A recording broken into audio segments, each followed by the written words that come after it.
우리가 지난주까지 살펴봤던 내용을 잠깐 다시 살펴보시면서 오늘 계속해서 우리 로마서 8장 10절부터의 말씀이죠. 우리 지난주 10절 말씀 묵상하다가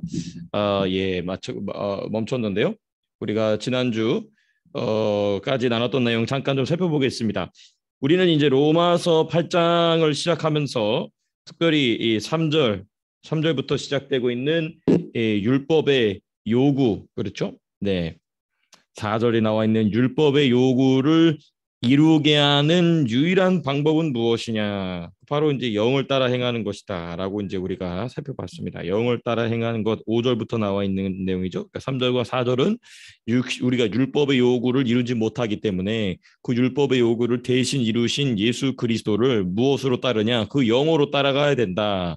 그러므로 예수 그리스도께서 이루신 율법의 완성을 우리가 누리게 된다. 이제 그 얘기를 하는 것이죠. 근데 이제 율법의 요구를 이룬다는 것이 곧 무엇이었냐면 3절 마지막에 있죠. 자기 아들을 죄 있는 육신의 모양으로 보내어 육신의 죄를 정하사, 그렇죠. 육신의 근거를 삼아서 일하는 죄, 육신의 근거를 삼아서 일하는 악, 육신의 근거 삼아서 일하는 악한 영들을 정죄하셨다. 누가? 예수 그리스도께서. 그게 무엇의 요구냐면 율법의 요구라는 것이죠. 근데 그 율법의 요구를 우리는 못하지만 예수님께서 하신 것을 이제 우리로 하여금 어떻게 하게 하시느냐? 그 영을 따라 행하는 우리에게, 4절에 나와 있죠. 육신을 따르지 않고 그 영을 따라 행하는 우리에게 그와 같은 율법의 요구가 이루어지게 하신다. 이제 우리가 4절, 5절 이렇게 살펴봤고 4절 살펴봤고, 그리고 나서 그러면 그 율법의 요구를 이루게 할 수 있는 영을 따라 행한다는 것이 무엇이냐? 그게 이제 5절부터 쭉 나와 있죠. 영을 따라 행한다는 것은 궁극적인 목적은 이겁니다. 영을 따라 행함으로 율법의 요구를 이루는데, 영을 따라 행함으로 율법의 요구를 이룬다는 것은 무엇이냐? 육신에 있는 죄를 정죄한다. 육신에 있는 죄를 제압한다는 것이죠. 육신에 있는 죄를 뭐라고 해야 될까요? 제거한다. 뭐 이렇게 우리가 표현할 수 있겠죠. 음. 그래서 그 영을 따라 행한다는 것의 첫 번째 출발점은 무엇이냐면 영의 일을 생각한다. 그렇죠? 생각은 영으로부터 나온다.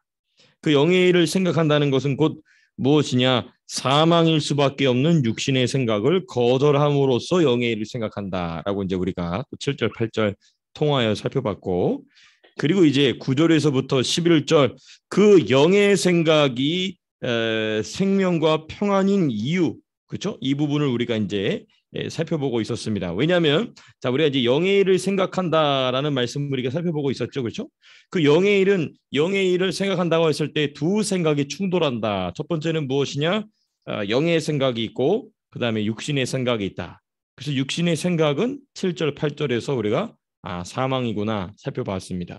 그리고 영의 생각은 9절, 10절, 11절에서 생명이다, 평안이다. 그런데 그 영의 생각이 생명이면서 평안인데 그 영의 생각이 왜 생명이고 평안인지에 대한 그 9절, 10절, 11절의 말씀은 곧 우리에게 또 어떤 의미를 가지고 있느냐? 영으로서 육을 이길 수 있는 근거가 무엇이냐인지를 가르쳐 줍니다. 9절, 10절, 11절. 자, 다시 말씀드립니다. 영의 생각은 생명과 평안인데 영의 생각이 왜 생명과 평안인지에 대한 9절, 10절, 11절의 말씀은 동시에 우리에게 무슨 근거를 주느냐?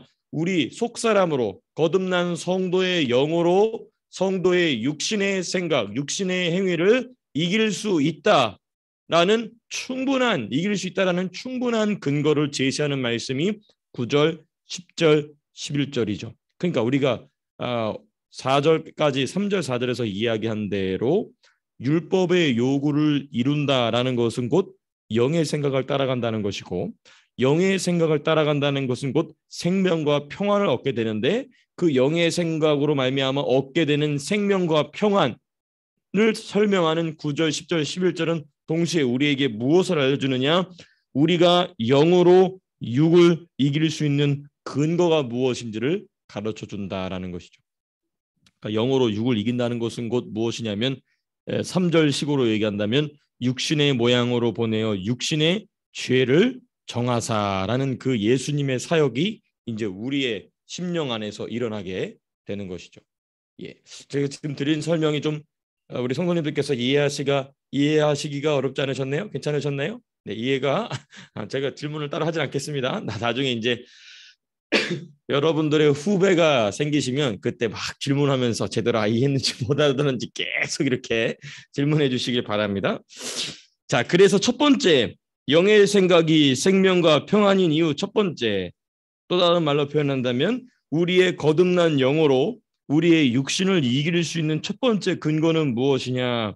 하나님의 영이 우리 속에 거하심으로 우리의 무엇이 바뀌었냐면 정체성, 신분, 소속이 변화되었다. 이제 이 부분을 우리가 살펴봤죠. 예. 그래서 너희가 육신에 있지 아니하고 영에 있나니. 그래서 이 말씀도 우리가 성도의 견인이라는 중요한 주제를 생각하면서 함께 묵상했었죠. 자, 그다음 두 번째가 무엇이냐면 10절 8장 10절에 보시게 되면 또 그리스도께서 너희 안에 계시면, 그렇죠? 이 9절 10절 11절의 특징 중에 하나가 무엇이냐면 누가 너희 안에 계시면, 그렇죠? 거하시면, 이런 이 가정법 문장을 만들어서 표현하고 있는데, 10절 보시면 또 그리스도께서 너희 안에 계시면, 여기서 보면은 9절에서는 만일 너희 속에 누가 거하시면, 9절에서는 하나님의 영이라고 얘기하고 있습니다. 그렇죠? 근데 10절에서는 똑같은 말인데 누가 너희 안에 거하시면이라고 얘기하고 있냐면 그리스도께서 너희 안에 거하시면, 이유가 있는 거예요. 똑같은 의미인데 이유가 있습니다. 왜냐하면 그리스도께서 하신 일을 강조하기 위해서 지금 바울이 10절에서는 그리스도께서 너희 안에 거하시면이라는 표현을 지금 사용하고 있는 것입니다. 그리스도께서 너희 안에 거하시면 무슨 일이 발생하느냐? 10절 보니까 몸은 죄로 말미암아 죽은 것이나, 그렇죠? 몸은 죄로 말미암아 죽었다는 말의 의미는 우리가 몇 장에서의 말씀이라고 묵상했냐면, 그렇죠, 6장 3절에서부터 11절까지 있는 말씀, 특별히 6장 6절에서부터 7절까지의 내용을 다시 반복하고 있는 내용이 바로 그 내용입니다. 그러니까 예수 그리스도께서 오시기 전에는 뭐가 살아있었죠? 우리의 몸이 살아있었다는 것입니다. 그 몸이 뭐냐면 죄의 몸, 그렇죠? 죄의 몸이라고 6장 7절에서 그렇게 나와 있죠. 죄 6장 6절이군요. 죄의 몸 또는 옛사람이 살아있으나 예수가 우리 안에 들어오심으로, 그러니까 예수가 우리 안에 들어오신다는 것은 우리가 예수님과 연합한다는 얘기지 않습니까? 그 예수님과 연합한다는 얘기는 제일 첫 번째로 예수님의 무덤과 연합한다는 것입니다. 예수님의 죽음과 연합한다는 것이죠. 그 예수님의 죽음과 연합한다는 것의 가장 첫 번째 의미는 무엇이냐? 우리의 죄의 몸, 우리의 옛사람이 그 예수님의 장사된 무덤에, 예수님이 못 박히신 십자가에 같이 못 박아 죽었다는 것입니다. 과거 완료형으로 끝났다는 것이죠. 그 얘기를 지금 8장 10절에서 그리스도께서 너희 안에 계시면 몸은 죄로 말미암아 죽은 것이나, 그렇죠? 이제 이 말씀 우리가 지난주에 살펴봤는데 오늘 더 자세하게 살펴보고자 합니다. 그리스도께서 너희 안에 계시면 일어나는 또 다른 일, 중요한 두 번째 방면의 일 무엇이냐? 영은 의로 말미암아 살아있는 것이니라. 그렇죠? 그리스도께서 너희 안에 계시면 죄에 반응하던 죄의 몸은 죽고 죽어 있었던 영은 살아난다는 것입니다. 그렇죠? 죽어 있었던 영. 그래서 로마서 6장에서는 이 영을 뭐라고 얘기하냐면 6장 7절 보시면 이렇게 돼 있죠. 이는 죽은 자가 죄에서 벗어나 의롭다 하심을 얻었습니다. 그렇죠?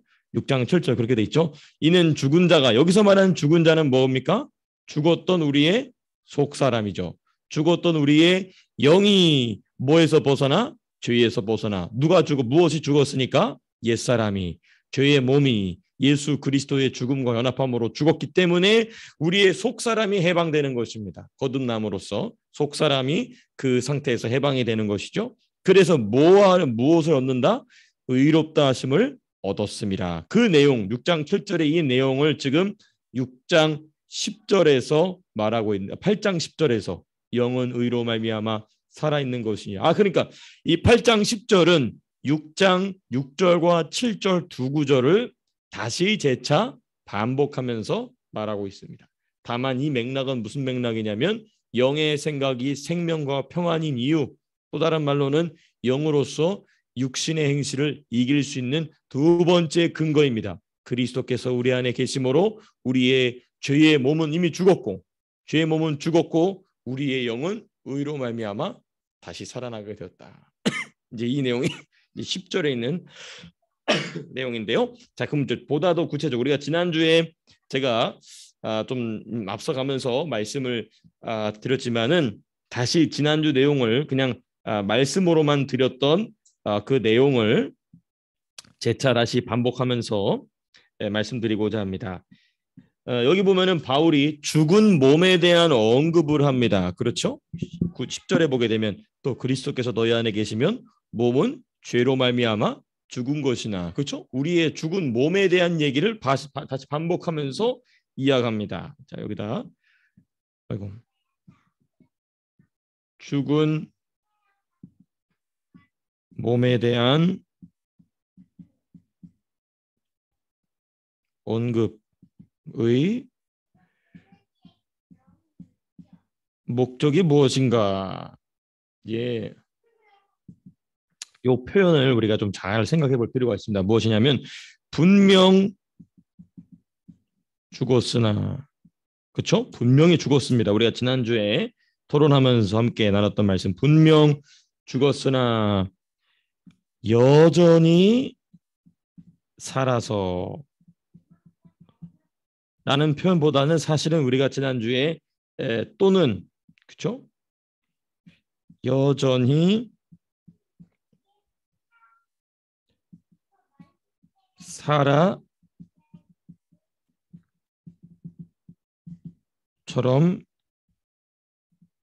여기게 함. 이게 속임수죠. 그렇죠? 이 두 번째 표현이 더 정확한 표현이겠죠. 사실은. 그렇죠? 이 두 번째 표현이 더 정확한 표현이겠죠. 왜냐하면 우리의 자아는 온전히 처리된 것으로 바울은 과거 완료형으로 계속해서 이야기하고 있기 때문에 사실 근데 제가 지금 이 여전히 살아서라는 표현은 이 표현이 익숙하신 성도님들을 배려하기 위함인데 우리는 지금 다 이해가 됐기 때문에 이 표현은 제가 굳이 뭐 따로 설명드리지 않겠습니다. 왜냐하면 이 부분을 이해를 못해요. 이 부분 뭐지? 저와 함께 1년 동안 말씀을 공부하시고 또 기도하시면서 이 부분에 대해서 이제 여러분 우리 성도님들께서는 쉽게 이해를 하시지만은 사실 이거 성경 공부 많이 했다고 하시는 분들도 이 부분 설명하면요 이상하다고 얘기합니다. 그러니까 이제 이 부분에 대한 나중에 우리 성도님께서 성경 공부를 인도하실 때 이런 부분들을 충분히 염두하시면서 이 사람이 이 말씀을 지금 받을 준비가 돼 있나 안 돼 있나를 잘 염두하시면서 진행하시면 좋을 것 같습니다. 어쨌든 목적은 이 방향으로 간다는 목적을 둬야 되겠죠. 당연히 지금 현재는 못 알았지만 그래서 분명 죽었으나 질문이 있는데 집사님. 이제 바울이 7장에서는 계속 겉사람과 속사람을 대조하고 있단 말이에요. 예, 맞습니다. 겉사람은 이제 죽지 않은 그 악이 거하고 있는 육으로 표현을 하면서 예. 그러면은 실질적으로 8절에서는 죽었다고 했기 때문에 그렇죠. 그 겉사람 자체가 그러면은 악이 이제 속여서 거하고 있는 혼이라고 봐야 되는 건가요? 그렇죠. 그게 이제 무슨 상태냐면요. 그 거짓에 속는 상태죠. 그러니까 육은 죽었는데 그렇죠. 혼에 이제 숨어 들어온 그렇죠. 악이 속이고 있는 혼을 그렇죠. 겉사람으로 봐야 된다는 거잖아요, 결론. 그렇죠. 맞습니다. 아주 정확하게 이해하고 계신 겁니다. 그러니까 사실 제가 이제 오늘 본문 쓰면서도 말씀드리겠지만은 사실 이 싸움은 우리가 얼마나 그 거짓을 드러내느냐에 있는 싸움인 것이죠. 그러니까 바울도 여기서 보면 이제 우리가 무엇입니까? 쭉 내려와서 13절을 보시면 8장 13절을 보시면 이런 표현을 해요. 너희가 육신대로 살면 반드시 죽을 것이로되 영으로서 무엇을 죽이면이라고 얘기하고 있냐면 몸의 행실이라고 얘기하고 있어요. 몸을 죽이면이라고 얘기하지 않습니다. 몸은 뭐였기 때문에 이미 죽었기 때문에. 근데 이제 우리 김현철 집사님이 아주 정확하게 지금 아주 예리하게 잘 구분해 주셨는데 이 몸이 죽었다는 얘기는 우리의 혼이 어디로 죽어서 없어져 버렸다는 것이 아니라 우리의 혼의 상태가 계속해서 속는다는 것이죠. 무엇에 속냐면 바울이 7장에서 얘기했던 것처럼 우리 안에 거하는 악, 우리 안에 거하는 죄, 에베소서식으로 얘기한다면 그 악한 영에게 속아서 여전히 내가 내 감정을 가지고 화를 내는 것으로, 내가 여전히 내 이성적 판단을 가지고 판단하는 것으로 속인다는 것이죠. 그 속임으로 나오게 되는 행실을 바울은 18장 13절에서 뭐라고 얘기하냐면 몸의 행실이라고 얘기하고 있죠. 이제 이 부분이 좀 집사님 질문하신 내용에 답이 됐는지 모르겠습니다. 예. 네, 감사합니다. 네, 감사합니다. 우리 집사님께서 아주 이 부분을 예리하게 잘 지적해 주셨어요. 왜냐하면 이게 이 부분이 이제 왜냐하면 7장에서 여전히 우리의 자아가 살아있는 것처럼 이야기를 하거든요. 사실 내 자아는 이미 6장에서 죽었다고 얘기가 나옵니다. 그리고 이제 7장에서 말하는 것은 무엇이냐? 속고 있는 내 이성이죠. 속고 있는 내 감정인 것이죠. 그렇죠? 그 내용을 지금 하고 있는 것입니다. 자, 그래서 이제 본래 내용을 좀 돌아와서 그래서 여전히 살아서 무엇을 거절하게 하느냐 참 중요합니다. 영의 생각을 거절하게 한다는 것이죠.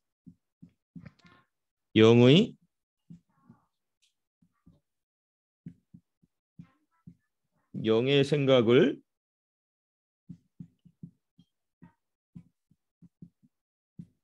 거절하게 하는 원인을 인지하게 함입니다. 인식 또는 인지.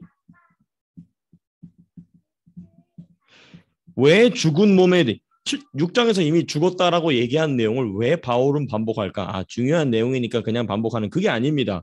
왜냐하면 그 죽었으나 죽지 않았다라고 지금 계속해서 말하는 거짓을 이 로마서를 읽는 로마 교회 성도들과 그리고 이제 저와 여러분들로 하여금 인지하게 함이라는 것이죠.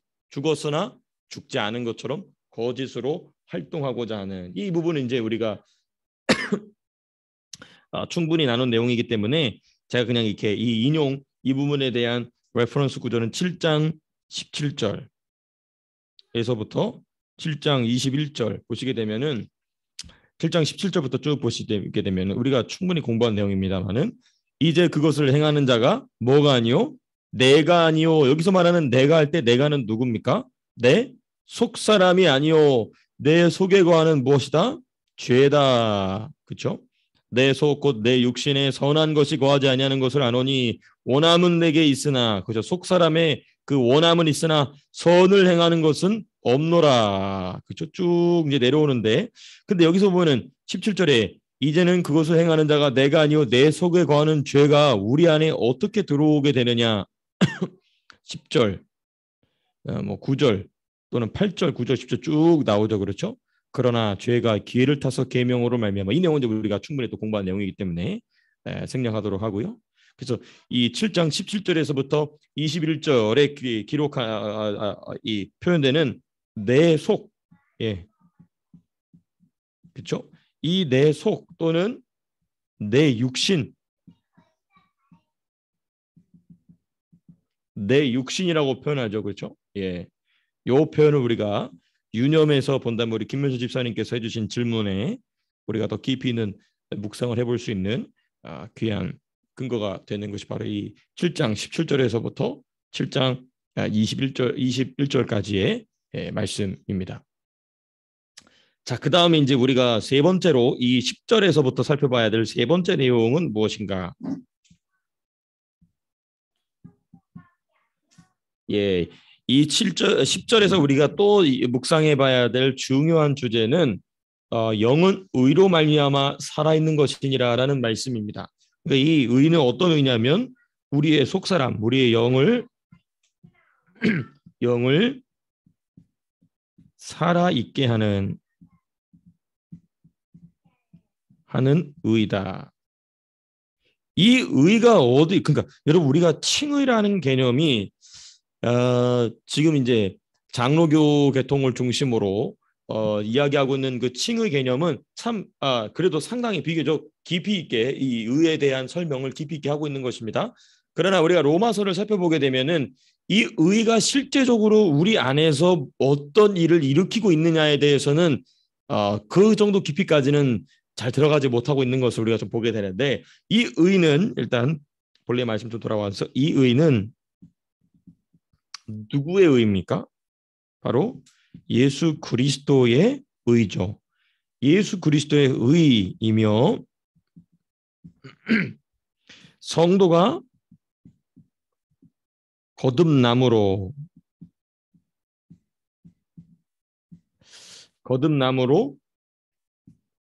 얻은 의다. 근데요, 이 표현에는 좀 조심해야 될 필요가 있습니다. 이 거듭남으로라는 표현이 사실 우리 언어의 부족 때문에 표현된 것입니다. 왜냐하면 성도가 거듭나게 된 건 누구의 의 때문에 거듭난 겁니까? 예수님의 의 때문이죠. 그러니까 이거 가지고 또 논쟁이 많아요. 그러니까 믿음이 먼저냐 아니면 중생하는 신앙 고백이 먼저냐 이거 가지고 또 머리 터지게 싸웁니다. 근데 그거를요 성경은 명확하게 이야기하지 않아요. 우리 눈으로 보기가 볼 수 없는 부분이고 또 우리의 이성으로 온전히 이해할 수 있는 영역의 일이 아니기 때문에 서신서에서 보면은 그거를 명확하게 이야기하지 않습니다. 물론 이제 우리 성도님들은 수준이 높으시기 때문에 이제 이 부분을 제가 이 거듭남으로 얻은 의다, 그 의가 나중에 온 거다라는 것을 오해를 일으킬 수 있기 때문에 제가 이제 추가적으로 좀 설명을 드린 겁니다. 예.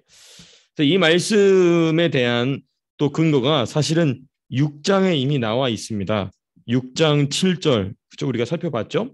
또 6장 11절 6장 11절에 보면 바울이 이 말을 또 사실 하고 있습니다.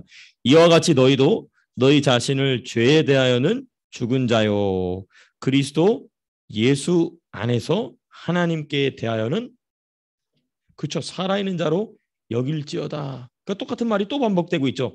그러니까 우리가 6장을 공부할 때는 이 부분이 잘 안 보이지만은 7장과 8장을 공부한 뒤에 다시 6장을 돌아보면 아 바울이 이미 7장과 8장에서 하고 있는 얘기를 6장에서 수도 없이 반복했다는 내용이 그것이 발견됩니다.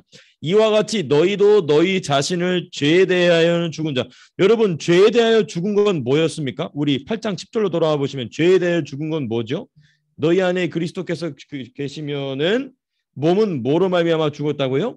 죄로 말미암아 죽었다. 그러니까 이 6장 10절에서 말하고 있는 6장 11절이군요. 6장 11절에서 말하고 있는 너희 죄 자신을 죄에 대하여는 죽은 자로 여겨라. 라는 말이 뭐냐? 너희 몸은 이미 뭐했다? 죽었다라는 얘기를 지금 바울은 또 하고 있는 것입니다. 그러니까 이거 자꾸 왔다 갔다 제가 하는 이유가 뭐냐면 이제 이 내용이 이 내용이구나라는 것을 이제 우리 선생님께서 또 발견하실 수 있기를 위해서 제가 이렇게 반복하고 있는 것이고요. 또 12절 6장 12절에서부터 14절 보시면 그러므로 너희는 죄가 너희 죽을 몸을 지배하지 못하게 하여 그렇죠? 몸의 사욕에 순종하지 말고 그죠? 이 말씀 이제 이해되시죠? 너희는 죄가 너희 죽을 몸을 지배하지 못하게 하여 그렇죠? 죄에 속지 말고라는 얘기입니다. 그렇죠? 죄에 속지 말고 또 똑같은 말을 13절 또 반복합니다. 또한 너희 지체를 불의의 무기로 죄에게 뭐하지 말고 내주지 말고 무엇에 속아 죄에 거짓말에 속지 말고 악에 거짓말에 속지 말고 바꿔 얘기하면 귀신이 일으키는 거짓말에 속아서 너희 지체를 불의의 무기로 주지 말아라 라고 얘기하고 있는 것입니다. 그렇죠? 예, 이게 이제 12절 13절에서 계속해서 바울이 반복적으로 이야기했던 내용이 7장과 8장에 와서 다시 한번 재확증되고 있고 재확인되고 있음을 우리는 또 발견하게 되는 것입니다. 네. 그래서 제가 메모로 남겨드리면 12절에서부터 14절 예, 죄를 이길 수 있는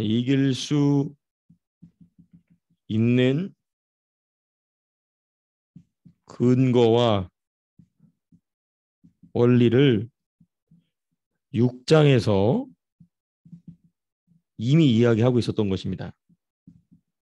이미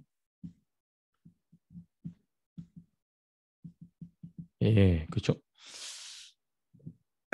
그래서 여러분 가능하시다면은 6장, 7장, 8장을 찬찬히 한번 이렇게 되새겨 보시면서 묵상해 보시면 이 말이었구나 하시면서 하시는 내용들이 상당히 많습니다. 그래서 또 6장, 7장, 8장을 또 개인적인 시간을 가지시고 살펴보시면 참 유익하실 것입니다.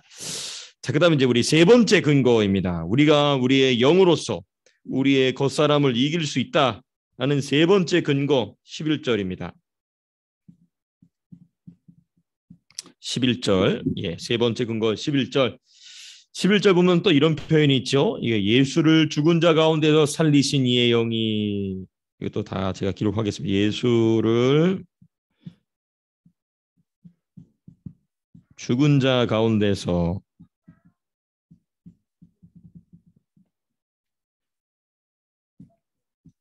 살리신 이의 영이 너희 안에 거하시면, 네, 세 번째 가정법 문장이죠. 예, 뭐뭐 하시면, 만약 뭐뭐 하시면. 근데 여기 이 구절은요, 참 바울이 이렇게 글을 쓰면서 어떻게 이렇게 글을 쓸 수 있을까 할 수 있는데요. 지금 제가 기록 10절에서 기록해서 여러분 11절에서 기록하면서 읽어본 구절에는요, 삼위일체 하나님이 모두 등장하십니다. 그렇죠? 제일 먼저 일단 제가 말씀 요걸 정돈해 드리면, 성도 이 11절은요, 성도의 부활을 위한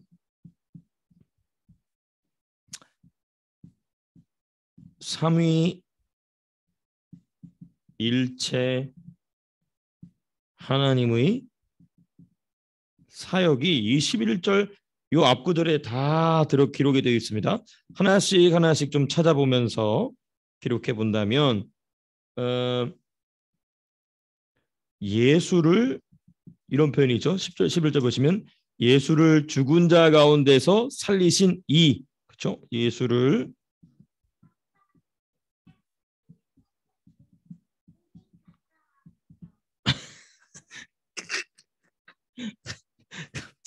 네, 예수를 죽은 자 가운데서 살리신 이분은 누구시겠습니까? 당연히 성부 하나님이십니다. 예, 성부 하나님.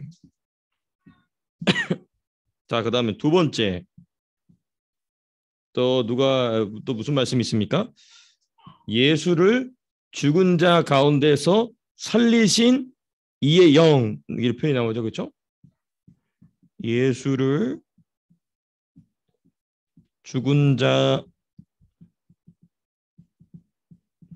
제가 그냥 말로만 쭉 할 수 있지만 제가 기록하는 것은 이제 성도님들께서도 기록으로 남기셔서 나중에 공부하실 때 편안할 수 있도록, 살리신 이의 영이다. 이거 누구시죠? 당연히 이분은 이제 성령 하나님이십니다. 그렇죠?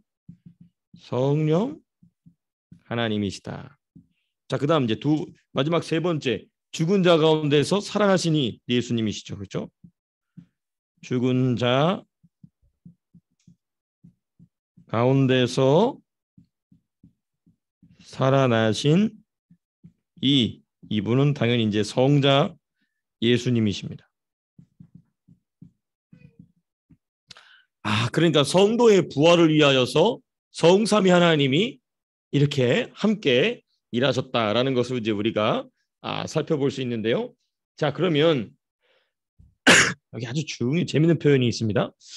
11절 보시면 예수를 죽은 자 가운데 살리신 이 성부의 영이신 성령이 너희 안에 거하시면 그리스도 예수를 죽은 자 가운데서 살리신 이가, 여기 이분 누구시죠? 성부시죠? 성부 하나님이 너희 안에 거하시는 누구로 말미암아, 여기서 말한 그의 영을 바꿔 얘기한다면 성부의 영이죠. 그렇죠? 성부의 영으로 말미암아 너희 뭐할 몸도, 죽을 몸도 뭐 하시리라? 살리시리라. 그러니까 너희의 속사람은 이미 뭐 했다? 부활했다는 거예요. 그런데 너희의 몸은 아담에게 내려진 심판과 같이, 저주와 같이 정령 뭐하리라? 죽으리라. 그래서 뭐가 되리라? 흙이 되리라. 근데 그것도 뭐 하신다고요? 살려 주신다는 것입니다. 왜 그렇죠? 예수님이 부활하실 때는 모두 부활하셨죠? 예수님의 몸도 부활했기 때문에. 이게 이제 바로 예수님이 성부 하나님께서 예수님을 통하여 성령으로 성도에게 주시는 부활에 대한 얘기인데, 자, 그러면 일단 요 내용을 조금 메모를 해보겠습니다. 그럼 이제 이런 퀘스천 마크가 생기셔야 됩니다. 그럼 그 부활이 우리의 속사람으로 우리의 겉사람, 우리의 육신의 행실을 이기는 것과 무슨 상관이 있느냐? 이 퀘스천 마크가 나와야 됩니다. 자, 그럼 이제 일단 요 부분을만 정돈해서 말씀드린다면 성자 예수님을 죽은 자 가운데서 살리신 성부 죄송합니다. 성부 하나님은 그의 영이 그렇죠? 그의 영이 거하는 성도의 죽을 몸도 부활하게 하신다. 그래서 우리가 성령 하나님을 부활의 영이다 이렇게 부르죠. 자, 그러면 왜 바울은 예수를 죽은 그러니까 성부, 성자, 성령의 부활의 역사를 왜 영의 생각은 생명과 평안이고 영의 생각으로서 육신의 행실을 이길 수 있는 세 번째 근거로 얘기하느냐. 여러분, 이 세 번째 근거가 가장 강력한 다 강력한 근거지만 이 세 번째 근거가 가장 강력한 근거입니다. 왜 그랬을까? 이 말씀을 우리가 생각해 봐야 되겠죠. 부활을 언급한 목적, 그렇죠? 간단하게 요약해서 말해 부활을 언급한 목적이 무엇인가? 바울이 왜 부활을 언급했느냐? 여러분, 사람의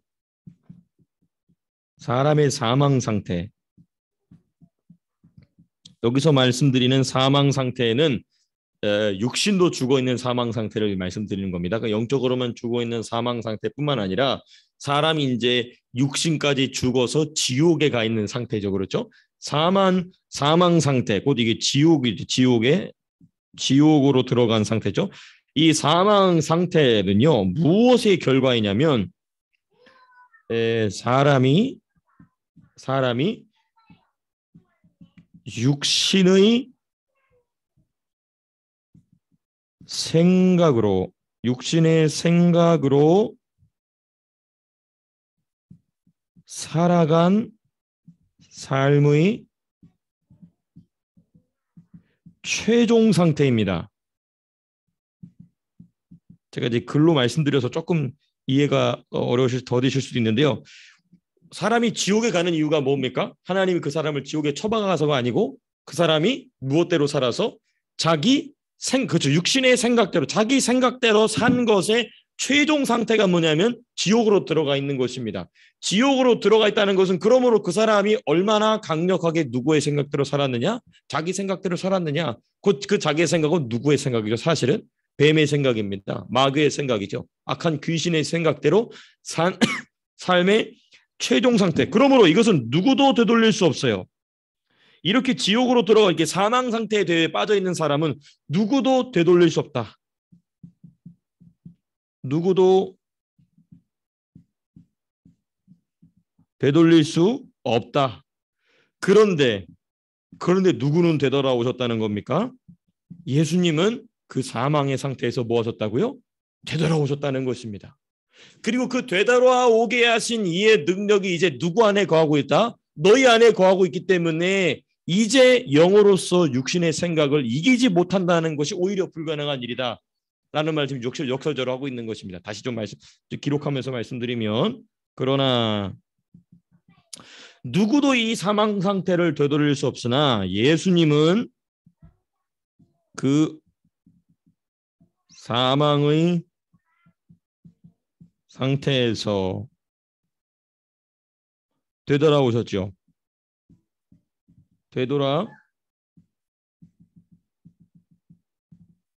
되돌아오셨으며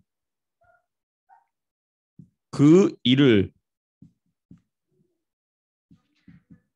이루신 누가? 성령이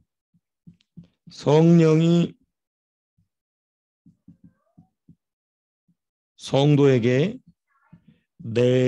그렇죠? 성령의 내주하심, 그렇죠? 내주하심. 그러니 우리가 영으로서 육신의 생각을 이기지 못한다는 것은 불가능한 일인 겁니다.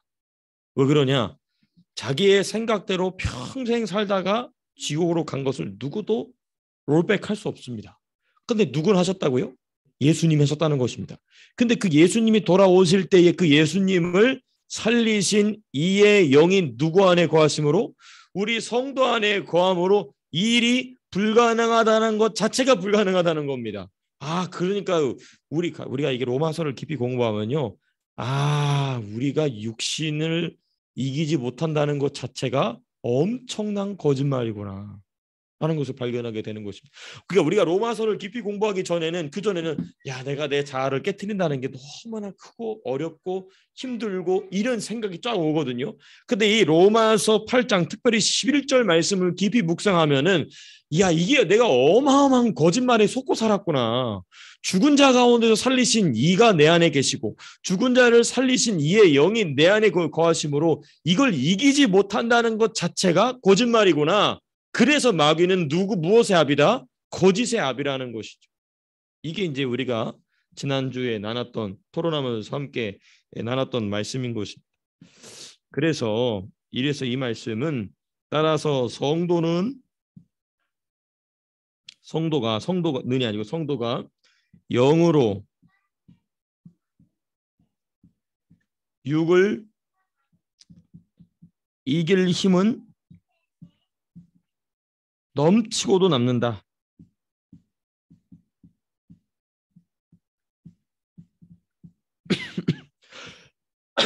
여러분 그래서 이 말씀이요 그냥 지식적인 깨달음이 되는 것이 아니라 기도하실 때 이 말씀 붙잡고 기도해 보십시오. 이 힘이 쫙 몰려옵니다.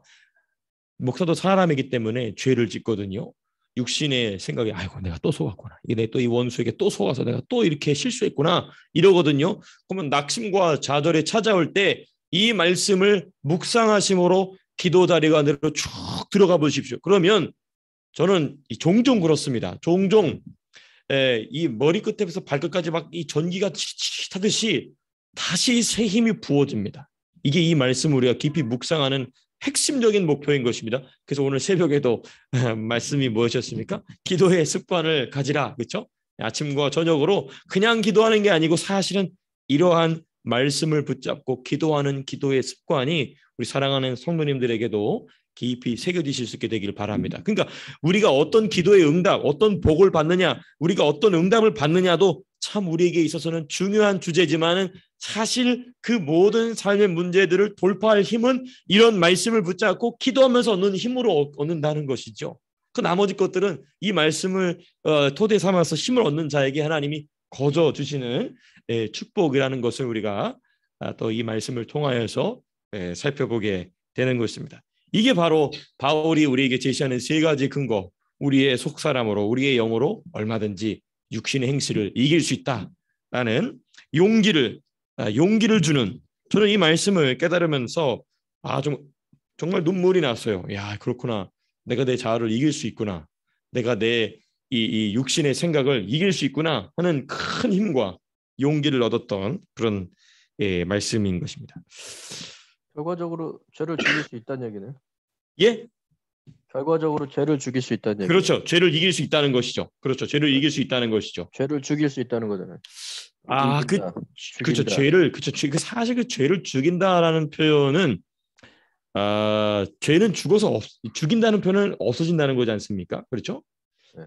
근데 이 죄를 죽인다는 표현은 사실은 청교도들이 많이 썼던 표현입니다. 예를 들면 우리 청교도의 왕자라고 불리는 존 오웬이라든지 죄를 죽인다라고 얘기하는데, 사실 죄를 죽인다라기보다도 청교도들이 정말 탁월한 영성을 가졌지만은 이 로마서 8장이 말하는 깊이까지는 나아가지 못했던 것으로 보여요. 그래서 그 죄를 죽인다는 의미는 사실 뭐를 죽인다는 의미냐면 자기 자아를 죽인다는 의미에 가깝습니다. 사실은 그 표현은. 근데 여기서 말하는 그 자아는 뭐냐? 자아가 지금 우리 집사님께서 아까 질문해 주셔서 제가 명확하게 말씀드렸던 것처럼 죄가 이제 우리의 자아가 속는다라는 개념까지는 나가지 못했었던 것 같아요. 제가 청교도 문서를 좀 살펴보게 되면은 죄를 철저히 다스리는 부분에 대해서는 탁월하게 이야기하지만은 이 죄가 근원적으로 발생하는 부분에 대해서는 그 정도까지 성경의 깊이가 가지 못했고, 따라서 죄를 죽인다라는 그 청교도들의 주된 그 의미는 뭐냐면 사실 자아를 죽인다라는 표현에 가깝죠. 그래서 우리는 죄를 그럼 우리는 죄를 이긴다는 게 그러니까 죄에게 속지 않는다. 그렇죠. 뭐 그 정도로 보면 되겠네요. 그렇죠. 죄에게 속지 않는다는 것이죠. 죄에게 속지 않는다. 그러나 이 문제는 완벽하게 죄에 속지 않으면서 평생을 살아갈 수 있는 사람은 없죠. 예수님밖에 없으셨죠. 그러니까 우리는 이제 날마다 이게 이제 바로 이 건설 구원의 모습인 것이죠. 내가 10번 속던 거 이제 9번 속고 9번 속던 거 8번 속고 이게 이제 우리의 건설 구원의 모습인 것이죠. 에베소서에서 함께 지어져 간다는 말씀에 또 다른 적용이 될 수 있는 표현인 것입니다. 예. 자, 그래서 우리가 이제 11절까지 이렇게 살펴봤습니다. 자, 그러면 이제 12절부터 몇 절까지냐면 17절까지죠? 예, 세 번째. 12절에서부터 17절까지는 이제 영을 따라 행함의 실천이 무엇인지에 대한 말씀이 기록되어 있습니다. 영을 따라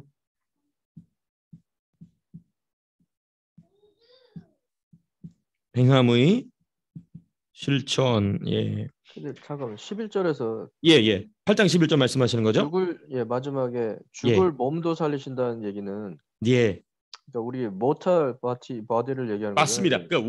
그러니까 이게 사실 그렇죠. 이건 육신의 맞습니다. 몸을 얘기하고 있는 그렇죠. 거잖아요. 우리 이제 소위 말해 쉽게 표현하면 우리 이제 고기 덩어리, 뼈, 살 이겁니다. 이걸 살리신다는 거죠. 근데 이제 여기에 이제 이 몸은요, 사실은 아주 집사님 명확 아주 이 질문해 주신다는 것만으로도 자 깜짝깜짝 놀라는데요. 아주 정확. 그러면 이 죽을 몸이라는 몸은 6장에서 말하고 있는 예수님의 무덤과 함께 장사된 몸이냐? 그건 아니라는 겁니다. 그렇죠? 그거는 아예 처리돼서 죽은 것이고 바울이 지금 11절에서 집사님 말씀하신 모털 바디 맞습니다. 모털 바디. 그러니까 이제 늙어서 죽게 되는, 병들어 죽게 되는 그 육신의 심장이 멈춤으로 죽게 되는 우리의 육신적 몸도 의미하는 것입니다. 근데 여기서 참 중요한 게 있어요. 사람의 몸은 우리가 지난주에 나눈 것처럼 지난 주일에 우리가 점심시간에 함께 말씀 나눴던 것처럼 사람의 몸은 어떻게 구성되어 있냐면 영과 혼과 육으로 되어 있죠. 자, 그러면 여기서 말하는 몸은 분명 집사님 말씀하신 것처럼 우리의 육신적 몸과 살과 뼈를 말하는 몸도 의미하지만은 동시에 모두 다시 살아나게 되느냐? 우리의 이성도 다시 살아나게 되는 것입니다. 그러니까 이제 우리가 천국에 갈 때는 예수님이 재림하시기 전까지는 천국에는 뭐만 가는 겁니까? 우리의 영만 가는 거예요. 그렇죠? 영만 가는 겁니다. 그러면 이제 예수님이 재림하실 때 우리의 영이 무엇과 다시 연합하게 되죠? 그 육체와 그렇죠? 우리의 몸 그렇죠? 여기 지금 집사님 말씀 모탈 바디하고 연합하게 됩니다. 그때 모두 같이 돌아오게 되느냐? 우리의 혼도 그러니까 우리의 영과 혼과 육이 이제는 예수님으로 말미암아 완전한 상태가 되어서 영으로만 누리던 천국을 영과 혼과 육으로 영생 천국을 누리게 하시는 게 부활의 큰 그랜드 디자인인 것이죠. 예. 이 부분에 있어서 우리 전광훈 목사님의 성령의 나타남 보시면은 아마 이번 집회에서는 말씀을 안 하셨어요. 이번 오살리 집회에서는 말씀 안 하셨는데 제가 우정희 집사님께 제가 선물 드렸었죠. 그 성령의 나타남 CD. 그건 순수하게 목회자 집회에서만 하신 이 성령의 나타남 그 설교 보면 아주 중요한 내용이 나와요. 어떤 내용이 나오냐면 어떤 자매님이 이제 육신적으로 죽어서 이 입신한 내용에 대한 간증을 제가 몇 번 하지 않았습니까? 그때 보면은 이제 이 귀신에 대한 내용인데 이 부분은 그러면 이제 우리가 육신이 죽지 않습니까? 그럼 육신이 죽으면 우리의 영이 몸을 떠나게 되죠. 그렇죠? 그래서 예수 믿는 사람의 영은 천사들의 인도를 받아서 이제 우리 이 나사로가 천국에 간 것처럼 천사들의 인도를 받아서 그러면 어디로 가게 되냐면 천국으로 갑니다. 자, 그때 여기서 혼은 어떻게 되느냐에 대한 내용이 이거는 이제 성경에는 없는 내용이기 때문에 참고적으로만 들으시면 됩니다. 이건 영적 세계에서 이제 간증을 통해 나온 내용인데 이때 이 혼을 누가 와서 확 낚아채가느냐? 본인이 자기 영이 빠져나와서 천사에 의해서 천국으로 가면서 자기 혼의 상태를 보는데 그 즉시로 누가 와서 탁 덮치냐면 악한 영들이 와서 탁 덮치는 거예요. 그 자기 혼의 상태를. 그러면 이 부분은 이제 우리의 영적인 상상력으로 넘어가는 부분입니다. 이건 이제 성경에 없는 내용이에요. 그러니까 이건 참고적으로만 생각해 두시면 됩니다. 그러면 무당들이 점칠 때 보면은 기가 막히게 어떤 사람에 대해서 알지 않습니까? 그 어떻게 하느냐? 첫 번째, 그 사람 속에서 죄를 짓게 하던 귀신이 알려주기 때문입니다. 첫 번째 이유. 두 번째 이유는 뭐냐? 저는 이거는 제 개인적인 영적인 추측이에요. 이거는 그냥 참고적으로 말씀드리는 겁니다. 제가 어떻게 말하다 말씀이 나왔는데 이 사람의 혼을 악한 귀신이 와서 붙잡음으로 그 사람의 뭘 아는 겁니까? 모든 그쵸 기억과 감정과 생각을 아는 것이죠. 그래서 이거 가지고 장난치는 것이죠. 이게 어디에 성경의 힌트가 제가 정세현 목사님 성경에 없는 얘기는 되도록이면 안 하는데 이게 어디에 힌트가 잠깐 나왔죠? 혹시 여러분들 추측하실 만한 부분 있으십니까? 사울이 누구를 찾아가죠? 신접한 여자를 찾아가죠. 그렇죠? 그때 누구를 불러냅니까? 사무엘을 불러내요. 그때 이 사무엘이 진짜 사무엘일까요? 아니죠. 그러면 이건 귀신의 장난이란 말이에요. 그럼 귀신은 어떻게 사무엘처럼 말하고 사무엘처럼 생각했을까? 저는 이제 여기서 이제 그렇죠. 저는 여기서 추측을 할 뿐입니다. 여러분 이거 가지고 어디 가서 얘기하시면 안 돼요. 이거는 근데 상당히 설득력 있죠. 야, 정소영 목사 어떻게 거기까지 생각했지? 저는 제 스스로 이제 그러는데 다 이것도 이제 우리 스승님들께 제가 힌트를 얻어서 말씀을 드린 내용인데 그런데 이 자매님이 입신했다가 하나님의 은혜로 돌아옵니다.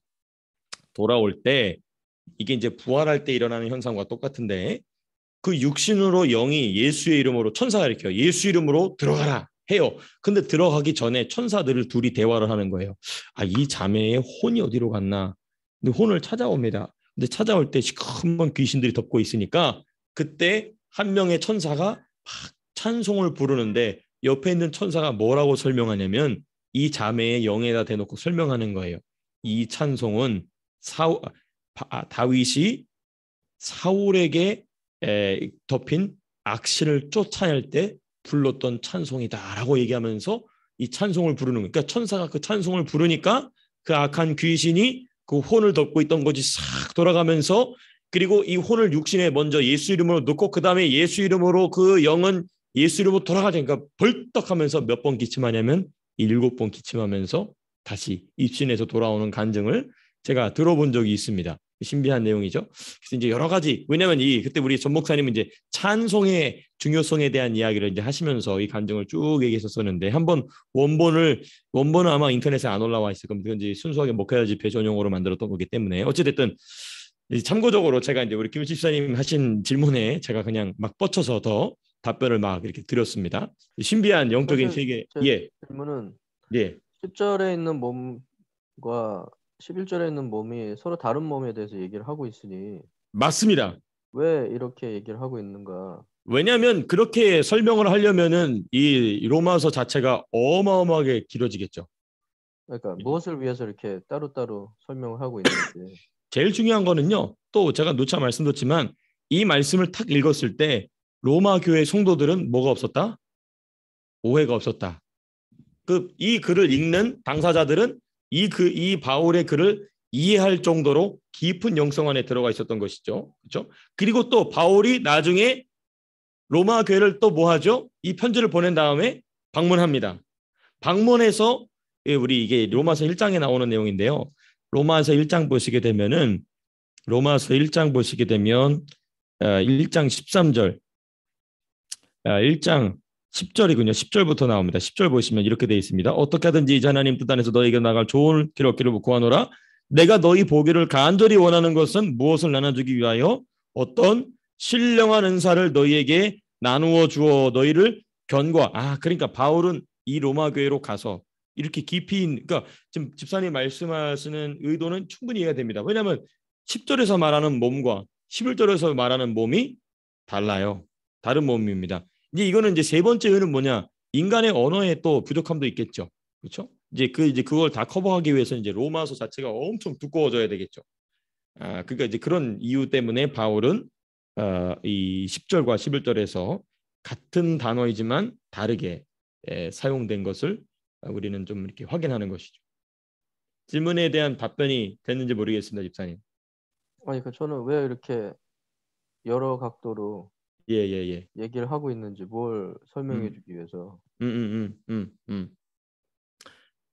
예, 이거는 뭐 자명합니다. 우리의 몸의 구조에 대해서 우리의 몸과 그리고 그 몸 안에서 그 우리의 몸과 우리의 영과 혼과 육 안에서 일어나는 영적인 활동을 이 설명하기 위한 부분인데 구체적으로 집사님 말씀하신 것처럼 10절에서는 이 몸은 이거다. 11절에서는 이 몸은 이거다라고 이야기하지 않는 이유는 이 글을 받는 이 편지를 받는 사람들 자체가 이미 이걸 설명할 필요가 없을 정도로 깊은 이해를 가지고 있었고 또 두 번째 이유는 바울이 또 방문하여서 직접 집회를 인도하고 예배를 인도하면서 추가적으로 더 깊이 있게 설명할 것이었기 때문에 바울은 굳이 이 부분에 대해서 더 자세하게 왜냐하면 또 아니 육체 저는 예, 질문이 예, 예. 육신의 몸에 대해서 11절에 이야기한 이유가 지금까지 이제 사실은 네. 육신의 몸에 있는 게 아니라 죄로